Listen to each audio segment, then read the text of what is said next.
That. It's okay. You don't gotta come around it. You want me to bring it almost right there?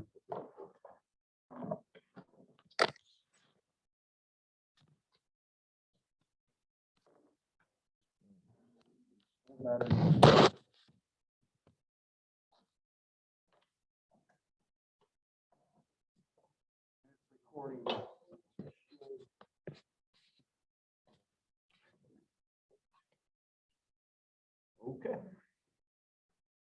All right, folks.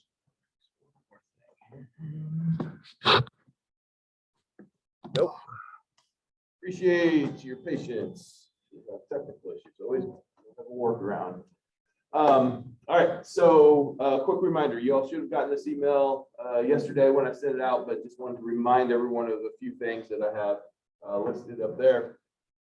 I'll start from the bottom up because that's pertinent to everybody. Don't forget, advising is coming up soon. Do we have any graduating December graduates? Okay, so this is all for kinesiology majors, nutrition majors, you have your own thing. But for kinesiology majors, then everyone needs to click on that Ask Us survey, because that starts the sort of domino effect for what you need for advising. So advising opens here soon on, or registration opens on the 25th. So you need to get advised before that from your advisor, which you can find in Jeannie, who your advisor is, and then make sure you sign up for the appropriate classes in the spring. Okay. The top two deal with open houses for graduate programs. So if you are interested in kinesiology graduate programs, really any of them, we have an open house at the end of the month. So on Friday, October 29th, from 12 to 3 with the 12 to 12:45 time frame. There'll be some sandwiches and stuff like that available. And then from approximately 1 to 3, we'll have lab tours, and you can meet with faculty that teach in different graduate programs in our department. You can meet with some of the graduate students to say, hey, what is it like to be a graduate student in kinesiology? Do you like this concentration? What can you do with that degree? You know, those are the kinds of things that you can ask. So it's just a free open house. If you're interested at all in a kinesiology graduate program, would encourage you to do that. It's open to everyone, but we're specifically recruiting from MSIs, which are minority serving institutions, which is what UNCG is, and HBCUs, historically Black colleges and universities. So that would be A&T, Winston-Salem State, and some of our other colleagues here in the state. So we hope to have a good turnout at this open house. You do need to RSVP. It's free, but you do need to RSVP. So we'll make sure we find enough sandwiches and stuff like that ahead of time. And there's some questions on there in terms of, you know, we list all the concentrations. So which concentration do you think you might be interested in? You know, what are some questions that we can help answer, just to make sure the day of that it's not just a parade through 8 labs, that we sort of funnel you in different directions based on what your interests are. And then the top one is specifically to our Masters in Athletic Training program that we have. It's one of our graduate programs. If you're interested in that at all, there's a separate open house for that. And so that's if you want to be a sports medicine professional, athletic trainer. That profession has changed, certainly since my time, when there was a time where not that long ago where you could just get an undergraduate degree and then sit for the national exam and you'd be a certified licensed athletic trainer. That profession has changed to where it's now a master's degree program. And so you have to have a master's degree in order to practice as an athletic trainer. So we have one here, a master's in athletic training program, as do a lot of other places in the country. But if you're interested in staying at UNCG and potentially pursuing a master's degree in athletic training that would set you up to be an athletic trainer, then there's a separate open house where you can meet the program director and the clinical coordinator and current students in that program. So take advantage of these opportunities, even if you just might be interested. Take advantage of these opportunities just to have conversations with folks. Worst case scenario, you get a free sandwich out of the deal. So it's not too big. The athletic training one does not have food, to my knowledge. The bigger one, the open house for all kinesiology graduate programs will have some free food. So you're welcome to join us for that. Any questions about any of these opportunities?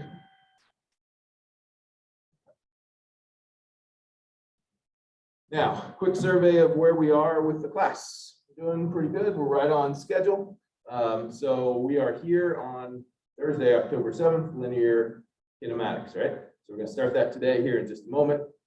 Don't forget, next week, Monday and Tuesday, it's fall break.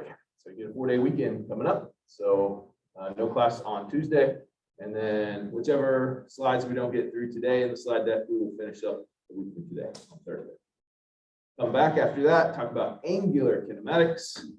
And then that's the majority of our work. There's only a couple of lectures left after that. Because notice we have free time to work on your biomechanics project, which I'll talk about in just a moment. We do have an exam in there, another free time day.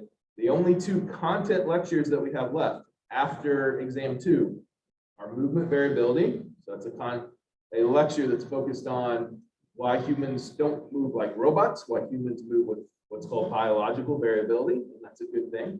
And then how injury, aging, or disease can affect that variability. And then lastly, from a clinical perspective, how might we use metrics of variability to help inform our rehabilitation and so forth. So that's what that lecture is there. And then the last content lecture of the class is right here, the neural mechanisms of control class, where we talk about how the nervous system integrates with the neuromotor or the muscular system, and ultimately how you use sensory information. So your visual information, your vestibular information, things, your proprioceptive information, such as Golgi tendon organs and stuff like that, how all of that sensory information feeds into your body and your brain, your central nervous system, to help us control movement. Okay. So that last lecture is sort of a hybrid between the motor control and learning class that you either will have already had or you will have here in the not too distant future, and the biomechanics class. And that's purposeful because there's crosstalk amongst the different classes that you take. So it's not just like biomechanics is here and motor control is there and sport and exercise psychology is there. There's actually an interconnectedness between all of that. Right?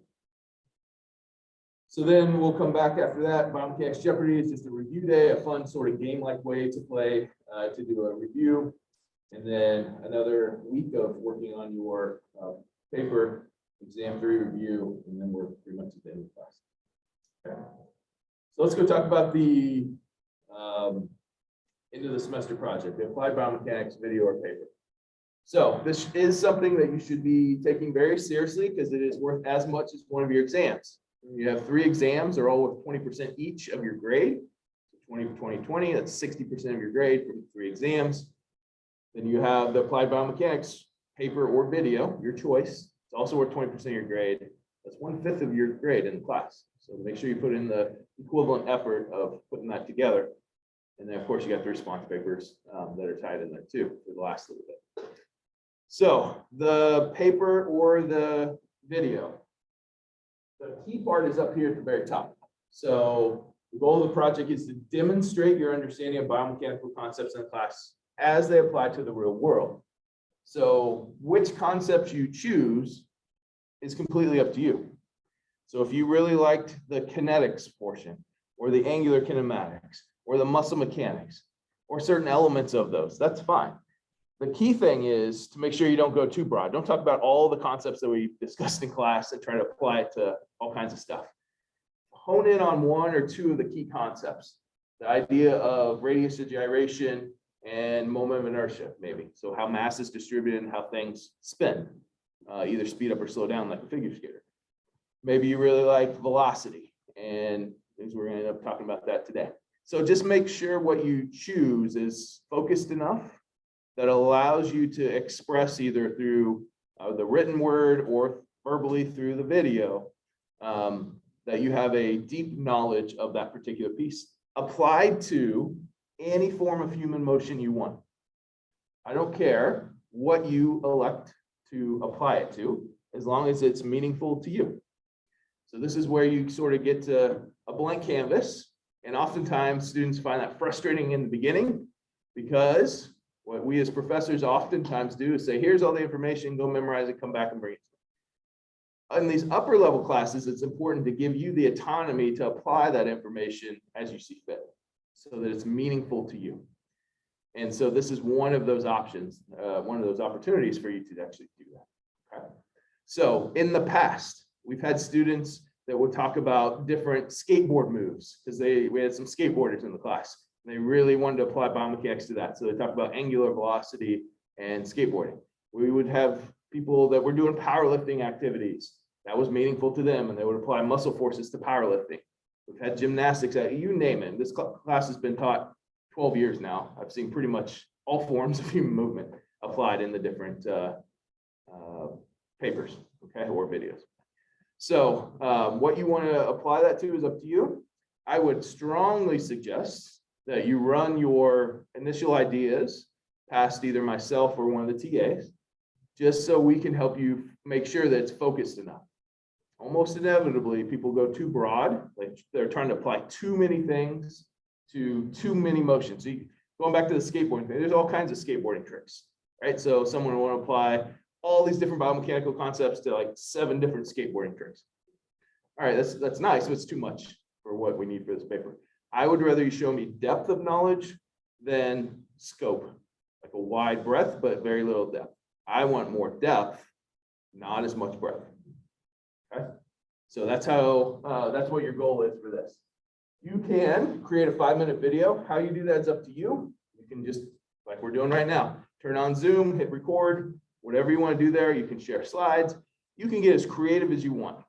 In the past, we had, and this is when it was a group project, so it was a little bit different. We had some students present almost like it was a movie. So, you know, like a preview of a movie where there's dramatic music in the background and like explosions going on. They had that for the first 30 seconds. It's like an introduction to what they're going to do. And then they spent the last 4 minutes and 30 seconds like actually describing it, maybe showing, like they'd have a couple of people maybe showing, demonstrating some of those things. That's a group project, so it's a little different. And I'm not saying that you need to do that. I'm just saying creativity is a nice little bonus in this particular thing, okay? What's most important is depth of scientific knowledge. So you can create a video, and I would think about it this way.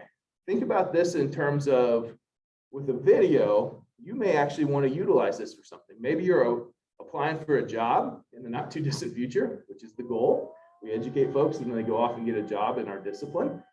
Maybe an employer says, is there any like creative stuff that you've done that you can show me that separates you from these other 200 people that applied to this job? Well, you got a video, you can post it on YouTube. When you post the video, you can either keep it private as an MP4 and just share it with me, it's fine, so we can grade it. But most students end up posting it on their YouTube because UNCG is a Google school, everybody has a YouTube account automatically tied to their UNCG email. And so you automatically can upload videos through UNCG, not your personal Gmail, but your UNCG email, which is actually a Gmail. And so a lot of students will post through their YouTube account there, and they have a link to it. You can always pull it down once you leave the university or whatever, or you can make it private so only I can see it if you don't want it out there for the whole world. But I would think of it in those terms. You almost get sort of a dual use, not only for this class, but maybe this is something you want to show off to a future employer.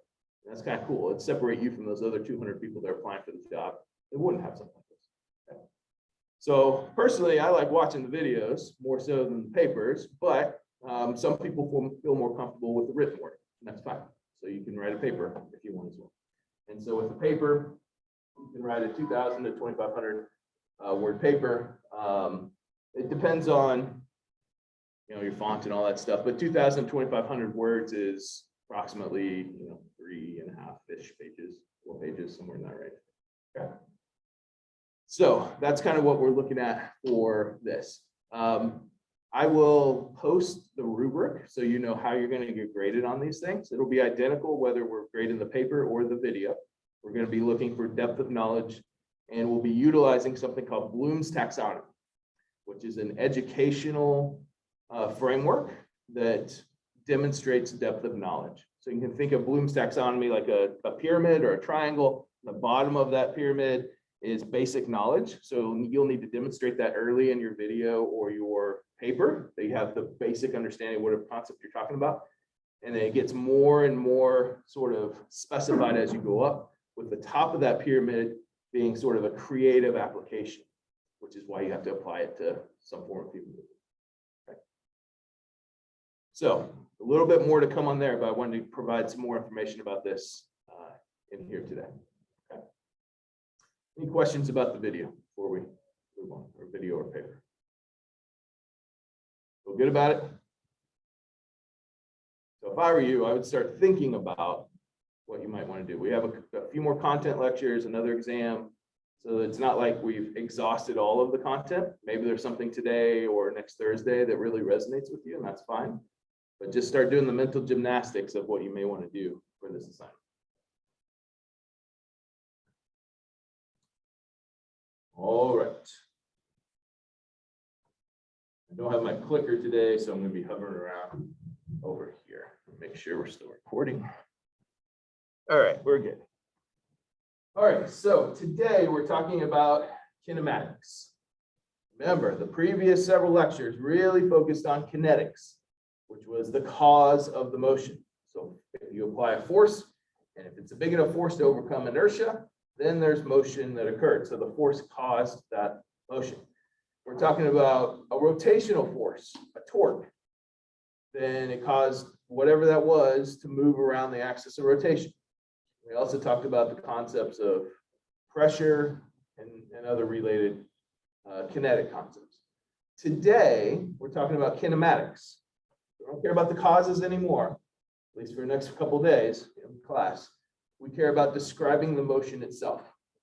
Forget about, for now, force, torque, all that stuff. We're going to describe the motion as something is moving from point A to point B or rotating. That point A to point B for linear kinematics. And then when we move to angular kinematics, something rotating around an axis of rotation. So kinematics is a description of the motion without considering the cause. We don't care about the cause when we're describing kinematics. And the concepts that we're going to talk about, there's really three main concepts. You'll see the linear form and the angular form. So they're repeated here. It's just the linear version versus an angular version. But it's displacement, velocity, and acceleration in the linear and angular form. Displacement, velocity, and acceleration in the linear and angular form. In parentheses, you see the letter or symbol for each one of those. So we often use the letter X as sort of the symbol for displacement, V for velocity, A for acceleration. But then when we get to the angular form, we switch over to the Greek letters that you see there.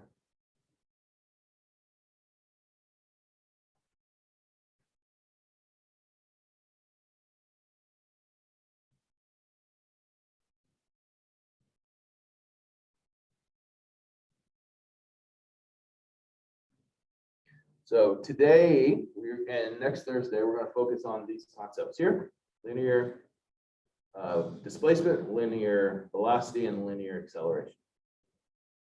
About a week and some change from now, we'll get into these angular forms.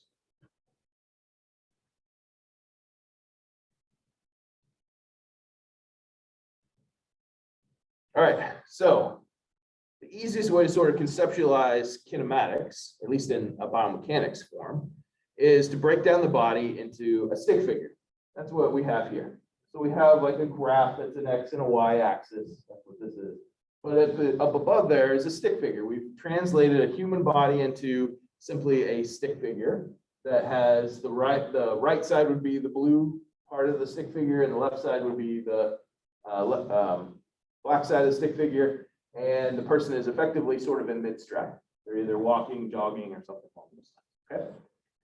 What we can do is reduce it to a stick figure, because then we can measure things like joint angles, how fast or the velocity is of the trunk, and stuff like that. So different elements of the movement of the person that might be interesting from either a injury prevention perspective, perhaps a performance perspective, and then certainly a rehabilitation perspective.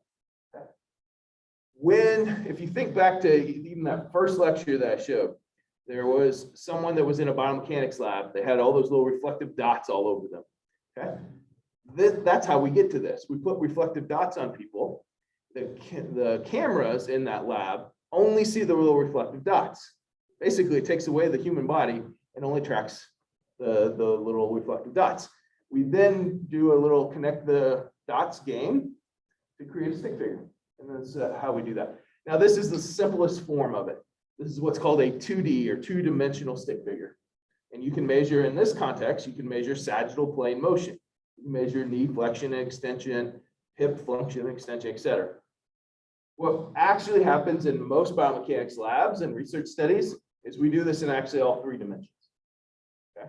So you will put dots all over someone and there's cameras all over the room. One of our labs, we have 12 cameras, another one we have 8. There's another biomechanics lab that has several cameras in it.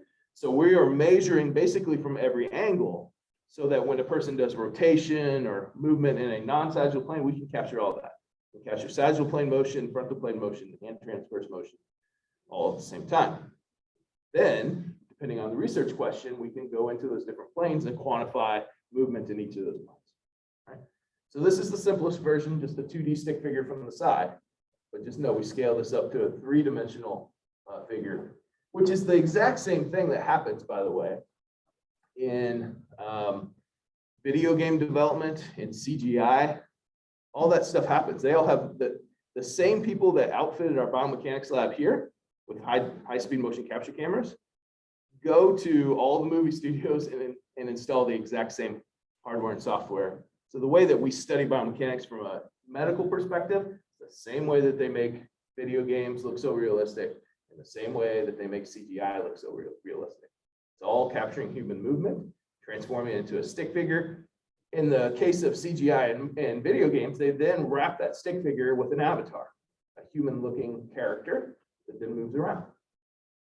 And I'll show you some videos of this, I think, in the angular kinematics lecture. But the time when I grew up playing video games in the 80s and 90s, the little moving characters in the video game looked a heck of a lot different than they do these days. Right? So I'll show a video of this a little further down. But they literally look like old cartoon characters.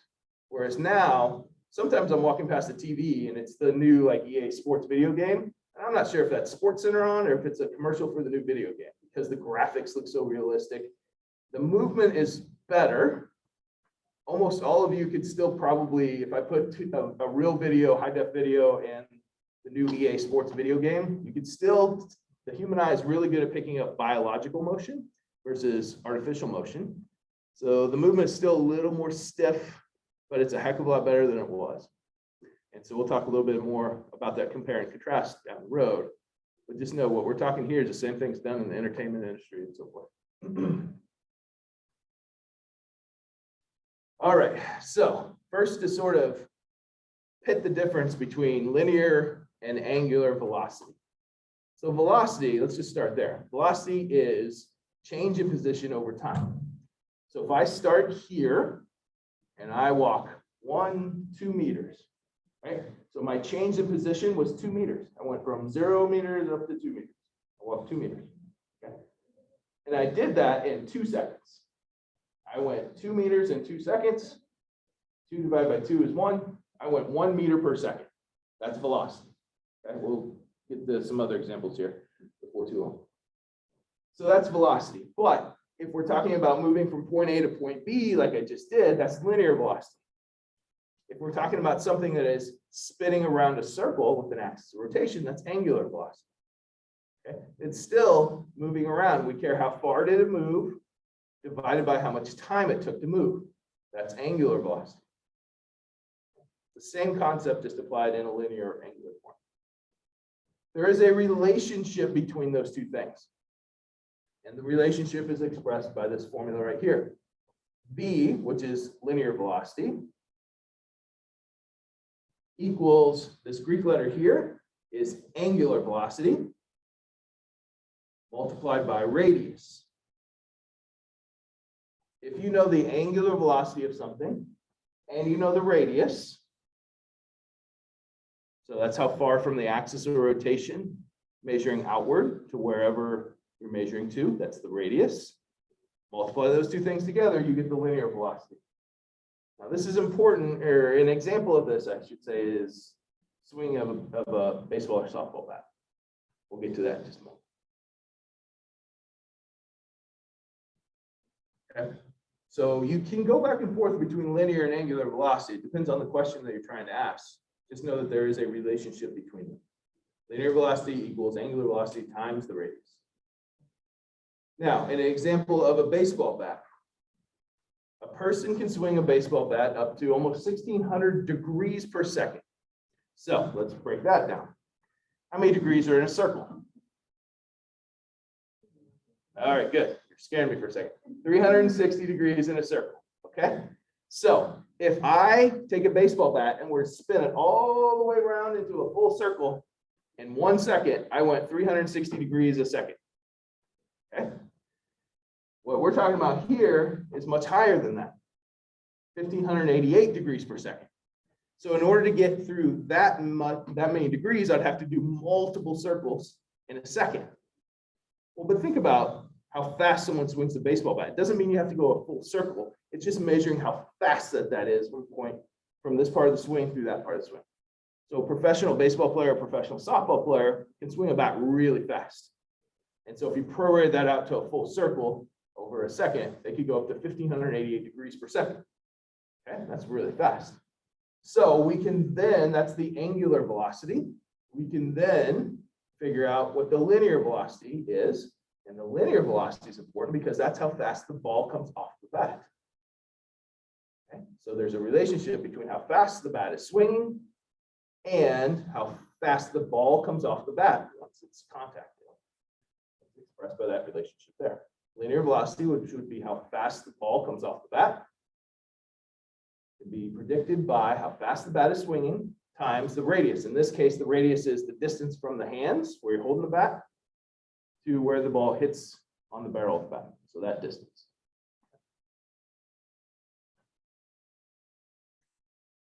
So let's look at an actual example here. Let's put some numbers to this. So the initial equation's up there in the upper left. And we'll say the angular velocity is 1,588 degrees per second, like it said on the previous slide. But it also said on the previous slide, in order for this equation to work, your angular velocity has to be in radians, not degrees. Most of us are most familiar with degrees. Everyone in here knew there's 360 degrees in a circle. How many people, or who knows, remembers how many radians are in a circle? Good old high school math. 2 pi. Remember the unit circle? Most of you probably learned that at some point. If you go all the way around the unit circle, there's 2 pi. What is pi? At least the first couple of decimals. 3.14. Good? Okay. So 2 pi, if you swap out pi for 3.14, 2 times 3.14 is 6.28. There's 6.28 radians in a circle. Okay. Radian is just another unit of measurement. It's like going from centimeters to meters. Okay. It's just another unit of measurement, in this case, around something. We are most used to measuring something in degrees. How far in degrees did it go around the circle? 360 degrees in a circle. But radians is the more universal unit of measurement for rotation. So 6.28 radians in a circle, 2 pi radians in a circle. Okay. So we are going to convert from degrees to radians, which is already set up there at the top. So 1,588 degrees per second times, and we want degrees to cancel out. So we put degrees here on the bottom. You could have had 2 pi radians, which is a full circle over 360. Or you could also kind of cut a little bit of the math. 1 pi radian equals halfway around a circle, 180 degrees. So it's the same thing. So we cancel out degrees, and then we cross multiply. So 1,588 times 3.14 at the top, divided by the bottom part. So if there's no number, there's a 1 in front of the 1 second here, times 180. So if you multiply 1,588 times 3.14, divide by 180, you end up with this number here, 27.7 radians per second. Now we're in the correct units. These physics equations are built on radians or radians per second, not on degrees or degrees per second. So if you do that math, it comes out to 27.7 radians per second. we're going to say the bat is 1.1 meters long. It's about right for those of you that played baseball or softball. We measure them in inches here in the States. Most bats are somewhere between 34 to 37 inches long. 36 inches is a yard. A yard's about a meter. All right, so we're going to say this bat's 1.1 meters. We're going to hit the ball close to the end of the bat. We're not going to hit it right off the nub, but pretty close to the end of the bat. So we're going to call that our radius. So we can predict how fast that the ball is going to come flying off that bat through this equation. B, the linear velocity, is how fast the ball is going to come flying off the bat, equals the angular velocity of the bat, which we calculate as 27.7, times the radius, 1.1. 27.7 times 1.1 equals 30.5 meters per second. That's how fast that ball is going to come flying off the bat.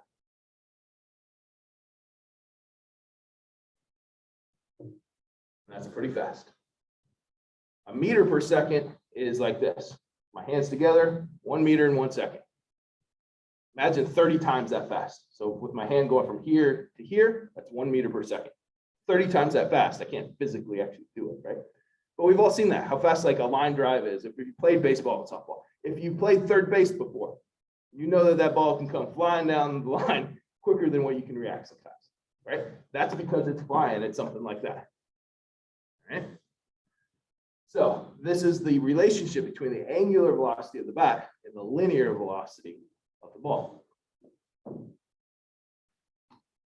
Now, we don't always hit the ball exactly off like the end of the bat. Sometimes we, depending on the pitch and our mechanics and so forth, we hit the ball a little closer to the handle or a little further down. Now, all of these equations, they're not taking into account things like elasticity. So are you using a metal bat versus a wood bat or a corked bat? You know, things like that.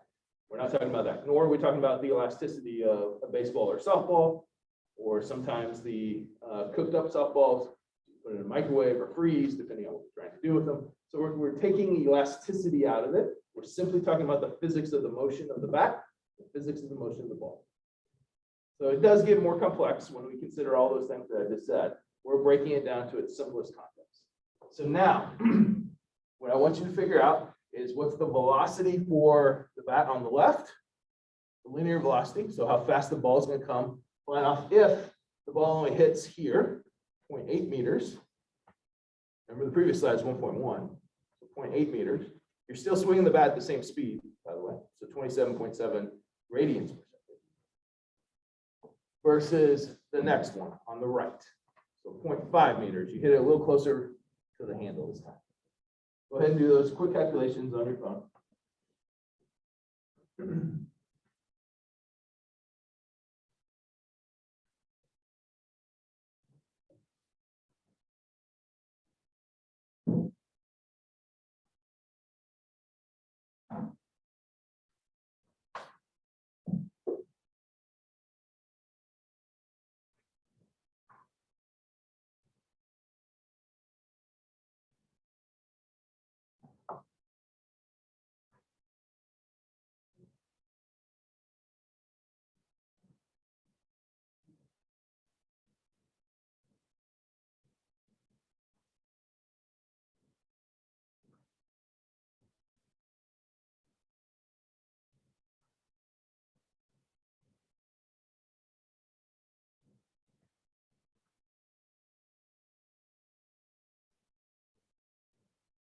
Okay.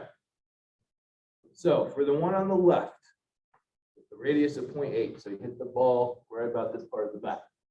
What did you get for that one?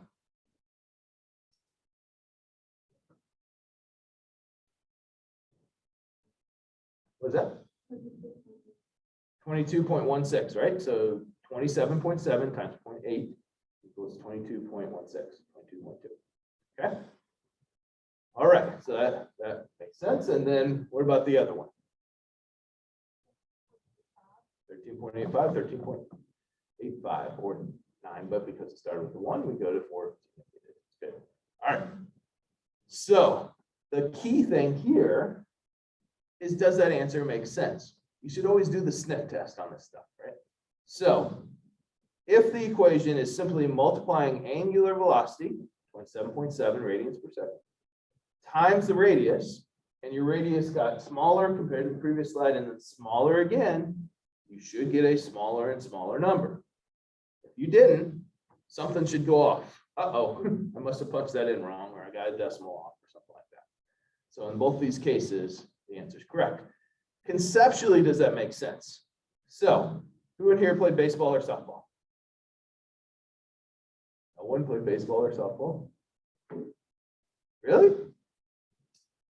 Wow. Okay, good. We've got two kinesiology graduate students that play baseball or softball. All right. So in this case, though, if you hit the ball off the handle of the bat, it doesn't go as far. You may have seen this if you've been to a Hoppers game or something like that, you know. And so if you hit the ball off the handle of the bat, it doesn't go as far. Well, then our math checks out because we just said the velocity here is pretty small, right? 13 and some change. Okay. Versus if you hit it further down the bat, the velocity gets bigger and bigger. Then by that logic, all we really need to do, if we can swing the bat with that velocity, all we really need to do is get the longest bat possible. So the previous slide had a bat of 1.1 meters. Why would I not go get a bat that's like 9 meters long, 27 feet? Wouldn't be able to swing it. So you would increase the radius, but you'd have to give up on your angular velocity because you can't swing something that long, that fast. Okay, that's why we have to sort of find the sweet spot. What's the longest bat that I can get? This is why with little kids in like Little League, there's certain lengths of bats that are reasonable because they don't have the strength yet to swing the bat. And you want to teach them proper mechanics, not teach them to be like a lumberjack and try to like swing it around like that, right? Where they're nailing the catcher. So there's reasons why we have rules of how long the bats can be that are age appropriate. Okay? And so in those contexts, that's why most bats are only approximately 3 feet or a little bit longer.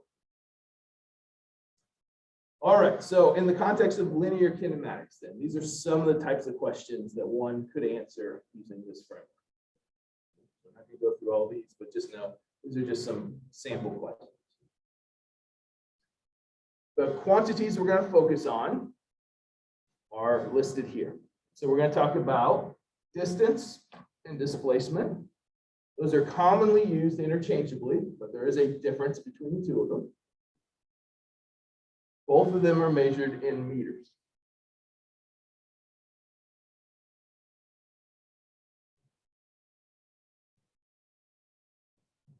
And then speed and velocity, again, commonly used interchangeably, but there is a difference between them. We'll cover here in a minute. Measured in meters per second, or something's going pretty fast, kilometers per hour, or a kilo is 1,000. So a kilometer is 1,000 meters per hour. So your car does not measure, like if you look at your car, it has it in miles per hour, but right below there, and usually in yellow or in orange, it has it in kilometers per hour. So it depends on the scale of the speed. It doesn't measure it in meters per second, it measures in kilometers per hour in the car. And the last one is acceleration, measured in meters per second squared.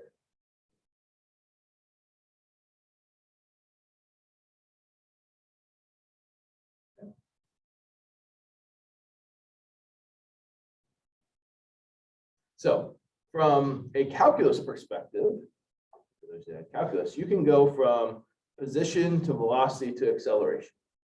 So there's a way to do that. There's also an algebraic way to do that. We're going to do the algebraic form in here. This is why you don't have to take calculus before this class. Right?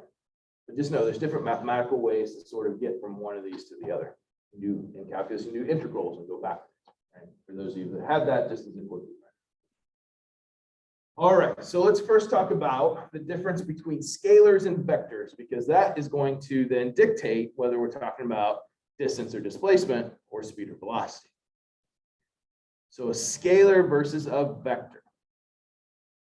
A scalar only has magnitude. It only tells you how big something is. Whereas a vector has both magnitude and direction. Scalar only it has magnitude, tells you how big it is. Whereas a vector has magnitude and direction. Tells you how big it is and what direction it's moving.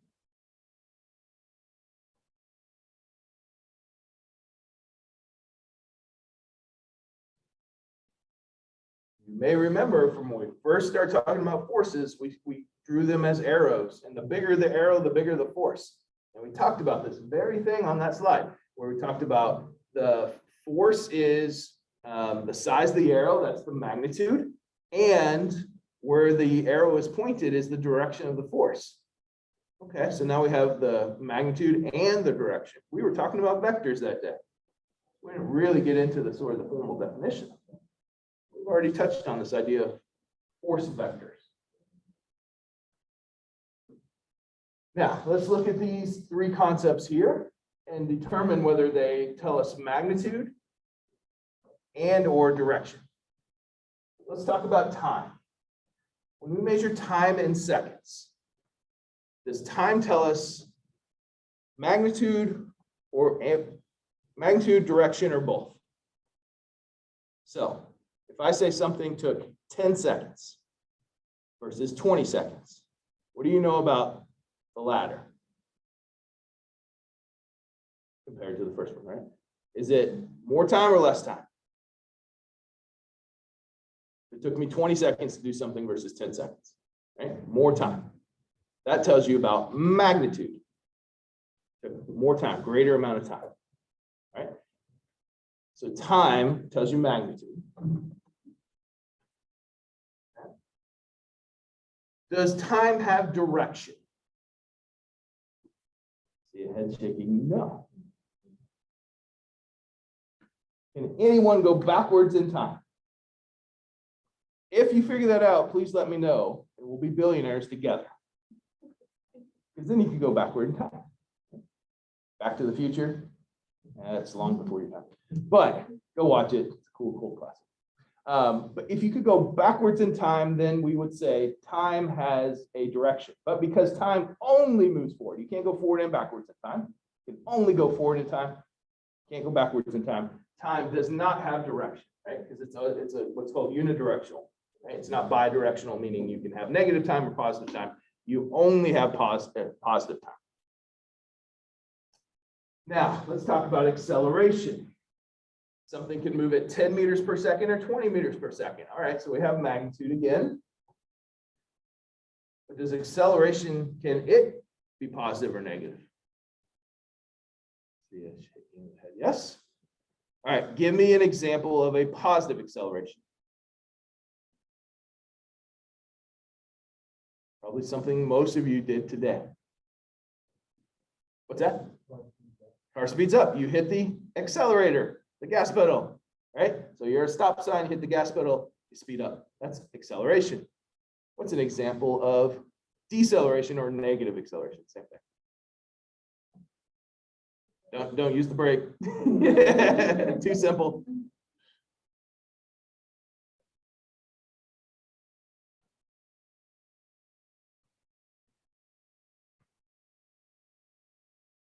When you were walking down that hallway, before you came in that door, did you just keep going the same speed? Most of you decelerated, kind of planted your heel on the ground a little bit, right? Put a small little backwards force to decelerate so that you could coordinate opening that door, right? So you accelerate and decelerate all the time. You're walking across Spring Garden to get to Yum Yums, and you see a car coming down the road. Oftentimes you accelerate to make sure that you don't get hit by the car, right? But then you decelerate when you get back across the street because you don't need to keep speed walking at that point. It's not energetically efficient. So you accelerate and decelerate your body all the time, as an example. All right. So acceleration has both magnitude and direction. All right, mass. Mass. We've talked about a pebble versus a boulder before. So we know mass has magnitude, right? So a little bit of mass versus a lot of mass. does mass have direction? Said differently, can you have negative mass? Must be reading some theoretical physics books. So negative mass, dark matter, stuff like that might exist if you're in the theoretical physics department. We'll leave them over there. For the most part, it's generally understood in Newtonian physics, mass is either 0 or bigger. There's no negative mass. Okay? And until the theoretical physicists prove it, we'll continue to say there's no negative mass. There's probably dark matter, but who knows, right? So in this case, there's no direction. It's only positive. It's either 0 or a positive number. Mass doesn't have a negative form. Okay? So in these cases, remember, scalar only has magnitude versus a vector has magnitude and direction. So time and mass, what are they? Scalars or vectors? Scalars, good, because they only have magnitude, but acceleration is a vector, has magnitude and direction. So that helps us sort of differentiate, all right, are we talking about scalar, are we talking about a vector? That's going to help us when dictate whether they're talking about displacement or distance. Same thing for speed and velocity. All right, so distance is measured along the path of motion, and distance is a scalar. By its technical definition, distance is a scalar. It only tells you how far you went. It doesn't tell you anything about direction.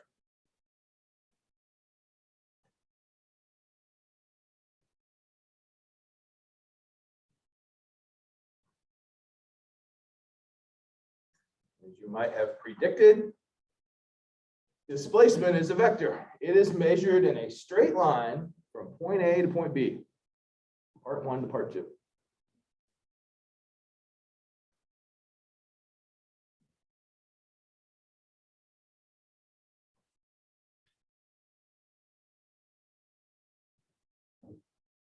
Now, to illustrate that, you see the picture down here at the bottom, the hockey player. The hockey player actually did what you see in the dotted line. They were sort of skating in this figure-8 form, right? So they skated along that figure-8 form. For distance, you would actually measure, like take a little ruler or whatever, along the path of motion. So you would measure how long that sort of S-looking pattern is. But for displacement, you only care about from point A to point B. You don't care if they did a bunch of swirlies or whatever in between. You only care where they started to where they end. You can imagine if I took the end of this dotted line and stretched it out, that dotted line would be a lot longer than the straight line. So you can get a different number for distance and displacement because of their technical definition.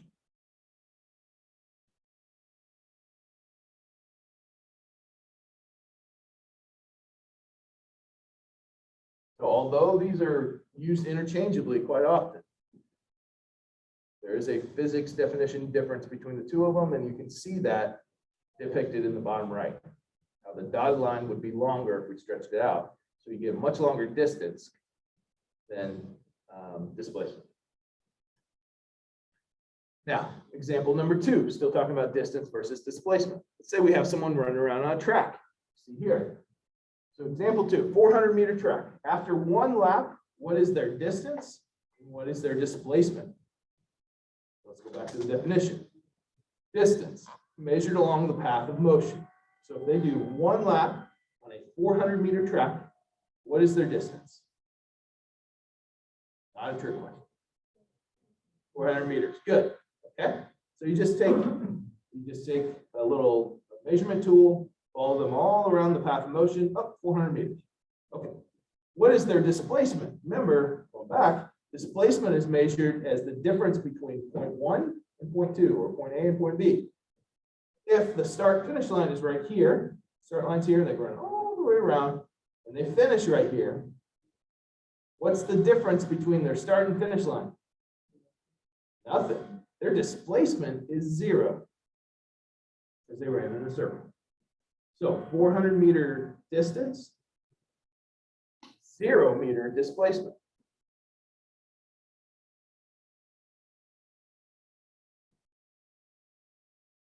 This becomes important because sometimes we care, depending on what sort of body part we're measuring or the performance aspect we're measuring, sometimes we care about what's the total distance that a person moved, right? That could deal with like energy expenditure and stuff like that.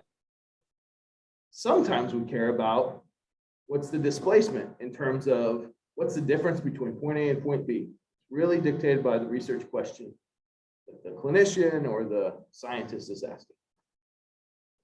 So there's a reason why we have these two different things that oftentimes sound similar, but you can see here now two examples that they are not. So for a given movement here at the bottom, distance and displacement may be equal or distance may be greater than displacement. However, displacement can never be greater than distance. You can imagine a situation where a person moves in a straight line and a straight line only. So if I start here and I go 2 meters, right? My distance is 2 meters and my displacement is 2 meters. So in that case, if a person is just moving in a straight line, there's no zigzags, there's no turning back, anything like that, distance and displacement can be equal. But if there's any deviation from that straight line, like the hockey player, or some circling back, like in the track example, distance and displacement will not be the same. Distance will always be greater in those examples.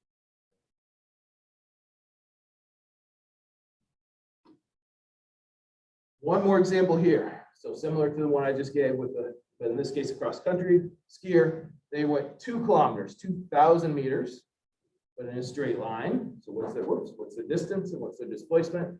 In that case, if they started 0 and went 2,000 meters, 2 kilometers, then their distance is 2,000 meters and their displacement is 2,000 meters. They didn't zigzag at all. They just went a straight line in that competition.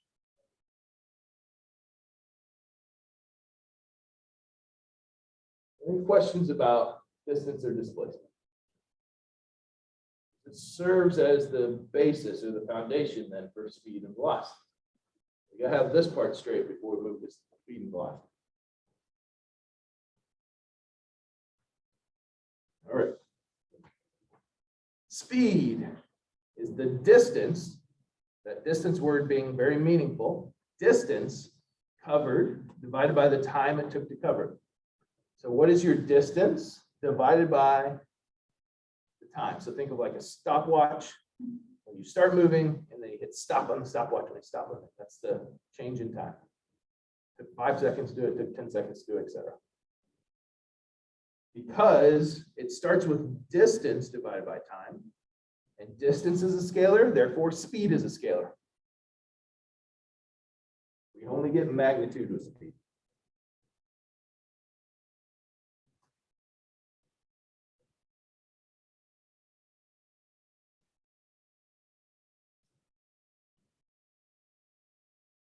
And that little triangle there stands for delta. Delta stands for change in. So what's the change in time? So if you started 0 seconds and it took 10 seconds, the change in time is 10 seconds.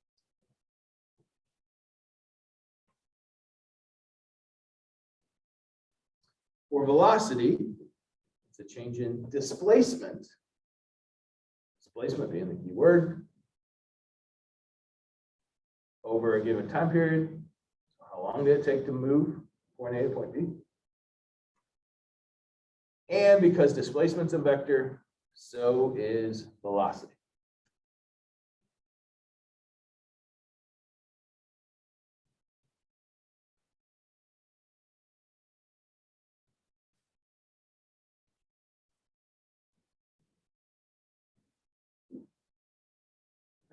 We have the formal equations there. How far you went distance divided by change in time, or how far you went displacement divided by change in time to either get speed or velocity.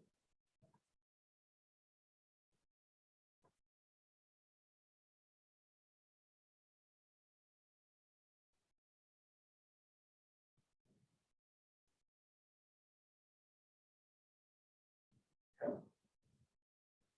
Now, the little x and the little y, the subscript x and y there stand for you can measure velocity in different directions.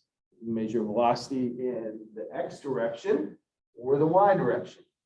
So we typically think about the x direction as the horizontal So you can measure velocity going forward and backward. That's what your car does. You measure speed in your car. Right? But you can measure in the X direction and then in the Y direction. Y is vertical. So if we think about a rocket taking off, you measure its velocity going up into the sky. The units of velocity are meters per second. You're measuring meters on the top of the equation, divide by seconds on the bottom of the equation.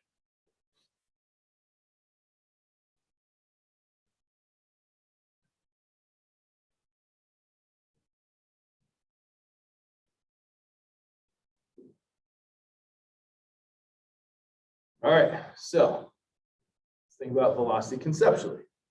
So what is a positive velocity? What's a negative velocity? What's a zero velocity? Let's start at the bottom.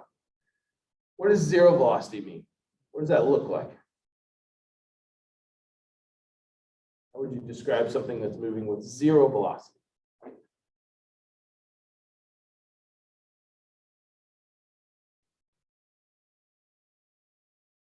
The change in displacement divided by change in time. So to get zero from that equation, what has to be in there? So the change in displacement has to be what? Zero divided by change in time, right? So it doesn't matter what the change in time is, zero divided by anything, you end up with zero. Okay. So we're talking about like a parked car. Our car isn't moving. We can have the stopwatch on it all day long, change in time. It doesn't matter. There's zero velocity. So that's an example. That's the easiest example. A positive velocity and a negative velocity typically then tells you directionally if something's moving in the horizontal direction, forward and backwards. Okay, so we typically call moving forward in the positive direction, backwards in the negative direction. And then in the vertical direction, we call going up positive, and we call going down negative. So the positive and the negative on velocity simply tell us what direction something's moving. This is why it's a vector. Vector tells us both magnitude and direction. So the positive and negative ultimately tell us the direction. Is it moving forward or backwards, or is it moving up and down? That's what the positive and negative mean. The size of the number, -10, -100, the magnitude of that number tells us how fast it's moving. But the positive and the negative tells us which direction it's moving. All right, and then of course you can circle back and cancel things out. All right, then the last piece here is acceleration. So it goes position or displacement, and then velocity, and then acceleration. So those are the three sort of derivations that you can get. Beyond acceleration, we don't go into in this class, but the next one beyond that is jerk. So that's the change in acceleration over time. After jerk, believe it or not, it's snap, crackle, and pop. Yes, the same as the Rice Krispies. It's named after the fifth, sixth, and seventh derivatives from displacement. Okay, we stop at acceleration because from a biomechanical perspective, acceleration tells us pretty much everything. All right, so we're going to pick up acceleration when we come back from fall break. We'll finish this lecture a week from today. Enjoy your 4-day weekend. We'll see you all soon.